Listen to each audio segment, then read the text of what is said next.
സാമിയേ എനക്കൊരു challenge DJ അല്ലേ ജാ എളമരം പാലം കണ്ടില്ലേ ഈ പാലത്തിന്റെ മുകളിൽ അത് നോക്കിയിട്ട് 5-8 പേരുടെ ഹൈറ്റ് ഉണ്ട് അതിന്റെ മുകളിൽ എനിക്ക് ചാടാൻ കഴിയോ ബഷീറിനെ കൊണ്ടാ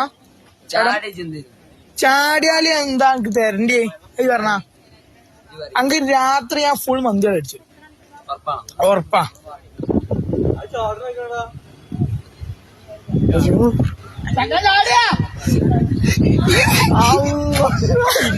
ഈ വീഡിയോ കണ്ടപ്പോൾ എനിക്ക് മനസ്സിലായ ഒരു കാര്യം എന്താ അറിയോ, ഇത് ചാടിയ ചെക്കനേക്കാൾ കൂടുതൽ പേടിച്ചിട്ടുണ്ടാകുക ഇത് കണ്ടു നിന്ന അല്ലെങ്കിൽ വീഡിയോ കാണുന്ന ആളുകളായിരിക്കും.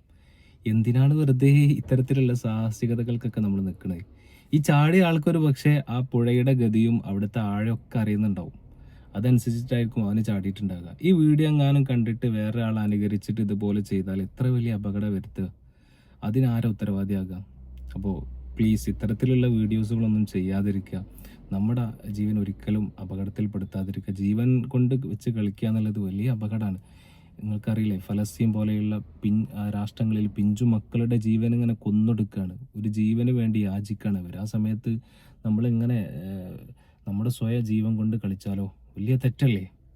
ഈ സിഗരറ്റ് വലിച്ചിട്ട് നമ്മുടെ ജീവിത അപകടത്തിലേക്ക് മരണത്തിലേക്ക് വഴി വെക്കുന്നുണ്ടെങ്കിൽ പിന്നെ സിഗരറ്റ് വലിക്കൽ കുറ്റാണ്. അതുപോലെ ഒരു അപകട സാധ്യത നിലനിൽക്കുന്ന പ്രവർത്തികൾ ചെയ്യലും കുറ്റകരല്ലേ? അപ്പോൾ ഇത്തരത്തിലുള്ള പ്രവർത്തികളൊന്നും അനുകരിക്കാതിരിക്കുക. ഉള്ള ജീവനെ അള്ളാഹു തന്ന ഒരു ജീവനാണ്, അതിനെ നന്ദി ചെയ്യാൻ വേണ്ടിയിട്ട് പരമാവധി ശ്രമിക്കുക. എന്തായാലും വീഡിയോ കണ്ടപ്പോൾ വളരെ സങ്കടം തോന്നി. ഇനി ഇങ്ങനെയൊക്കെ ചെയ്യുകയാണെന്നുണ്ടെങ്കിലും നമ്മൾ എന്ത് ചെയ്യരുത്, സോഷ്യൽ മീഡിയകളിൽ പ്രചരിപ്പിക്കാതിരിക്കുക. Anyway thanks for watching.